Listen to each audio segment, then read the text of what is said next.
Is the 8 laws of health, number 7. The title of this one is Temperance. Friends, we're going to talk about what it means to be temperate, what it means to have self control when it comes to food, primarily, and many other things that follow. Friends, we're not going to waste any time. If you happen to be new to the channel, make sure you like and subscribe to the page, click the bell icon for more. There's also we're going through the series, and I'm going to put a link right up there at the top of this video so that you can watch the entire series of the 8 laws of health. And also at the end of the video, if you wait, we will show you some other links as well. All right, friends, I'm not going to waste any more time with you here. We're going to get right into the heart of this. So this is Dr. Redney Bivens, 8 laws of health, number 7, temperance. Friends, we are trying to get ownership of our health. We want to do it God's way, our body, not man's way. And there's a lot of principles in the Bible concerning health. And friends, and this is why we are going through some of this in the hope of healing some individuals, in the hope of, preventing diseases and so on. So this is why we are doing this. I hope you're excited. I hope you are ready. Let's now get into the heart of the message.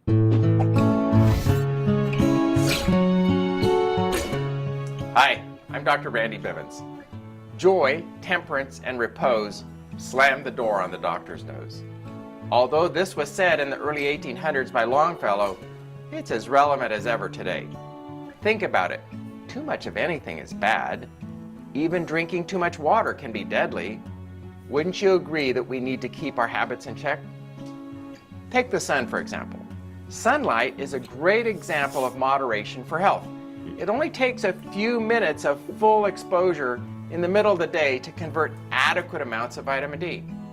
Yet, while enjoying 20 to 30 minutes in the sun can have an amazingly positive influence on our mood, spending too much time in the sun can lead to sunburn and even cancer. Some of you may associate the word temperance with the temperance movement of the 1800s, which, among other things, urged or prohibited the consumption of alcoholic beverages. But temperance is much more than avoiding alcohol or limiting yourself to 1 lump of sugar in your tea. Try to think of temperance as a state of mind wherein you seek to practice balance with your body and your passions. It's really an age-old conflict, stretching back to ancient Greece and even to the dawn of mankind. If you remember the story, the first humans, Adam and Eve, struggled with intemperance in diet and wound up eating the forbidden fruit. So how do we practice moderation in our own lives? As mentioned earlier, we need to figure out how to control our bodies and our actions. An extremely challenging place to do this is in our diets. Obesity in much of the advanced world is becoming a widespread public health issue that, if left unchecked, will soon become the leading cause of death. So when it comes to your food choices, think and choose temperately. Eat enough to sustain your physical needs and choose nutrient-rich foods that will make your body happy. Other products that stimulate our senses like nicotine, caffeine, and depressants like alcohol are another subject I'd like to touch on. Historically, temperance had a strong association with alcohol. Yeah. Recently, many scientific studies have been conducted on the health benefits of drinking small amounts of alcohol, but they haven't done much but muddy the waters. One long-standing truth remains clear. What starts as occasional or light drinking can quickly become a habit, and habitual drinking is clearly a health hazard. Yes. Because of this, although we're talking about moderation, I think alcohol might be an area where total abstinence is a better choice. Yep. When it seems like our lives are spinning out of control, temperance can help us regain direction. It is about balance and control, remember? In our exceedingly digital world, most, if not all of us, could probably spend much of the day with our eyes glued to some form of screen. Where's the life in that? Where's the joy? Practice temperance with your reliance on technology and take a moment to collect your thoughts and simply breathe. Spend a little extra time with your friends and family and engage in a real conversation without a television blaring in the background. The true key to living a temperate lifestyle lies in our minds. We need to learn to safeguard our thoughts and carefully monitor our emotions. If you're the type to give rise to anger easily, take a few deep breaths and learn the power of forgiveness. If you're prone to bragging, give way to more humble conversation. If you're the judgmental type, give compassion or empathy a try. Think of your mind as a springboard for all of your actions. If you can learn to use your mind carefully and wisely, you will have won the battle against intemperance.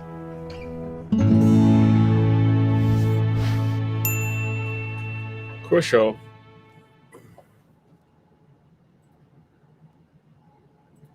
This is great. Temperance is a really significant thing. I don't think in our society today there is this do as you please, as you feel kind of spirit that I was driven by, but it doesn't really work. It hurt us more than helping us. Um, the proof is in the pudding, my friends. Look at the result. So the idea of no alcohol, so that could be a challenge for some. Um, it is true though.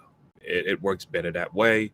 It's best to stay completely away from alcohol. There's been recent studies done by many scientists and doctors who actually affirm the fact no alcohol is better than any alcohol at all.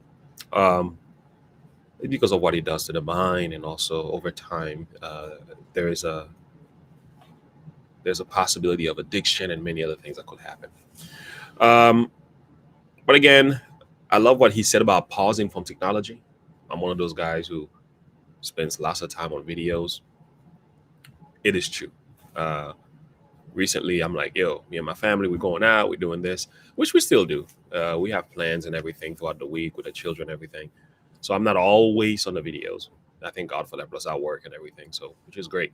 But we have to be intentional about that. It's more than videos. What about your cell phone? Going for a walk and things like that. Monitor our emotion, regulate our thoughts, learn positive thinking. I love all of that. This is all great. We need to talk more about temperance. There's a lack of self control in our society today. It is bad. It is bad. Self control when it comes to food is very significant. That means don't overdo it, don't overeat, do it in moderation. Um, Temperance is crucial. Even in the Bible, Paul says, "I keep my body under and bring it into subjection." Paul even went on to say that he that there's a way he puts it. He that goeth for the mastery must be temperate in all things. So, in essence, in everything in life, I have to have temperance in everything that I do. It has to be timely. I need to know not to do too much of anything, even preaching, teaching, reading, even reading the Bible. Sometimes you have to be temperate about that. You can't overread and overstudy even good things. So this is all good principles, but I will say focus temperance primarily on food because this is where the battle must be won. That's like the first place where we engage in a battle of temperance because remember, Adam and Eve fell in the Garden of Eden over what? Food. So if we can get our food under control and how we go about making decision for what we eat, not eating too much of the good stuff and to stay completely away from the bad stuff, those sugar cookies and so on that we enjoy very much, it's best to not touch them now. It's difficult for some, but we have to work on that. I'm working on it. We're doing less snacks at the house and things like that. You're trying to keep away a lot of sweet stuff at the house. So my wife is doing a great job at that. But again, much more could be said. I really appreciate this content. I hope you are learning and growing and making some decision concerning your health thus far. Let me know if this is helping you in any way. The goal is to get our health back in order, and that's what we are doing here every time we meet. And I'm hoping it's making sense to you. I'm hoping it's reaching you. All right, friends, thank you. Until next time, and as always, remember to look unto Jesus and to live by faith. Have a good one. Bye.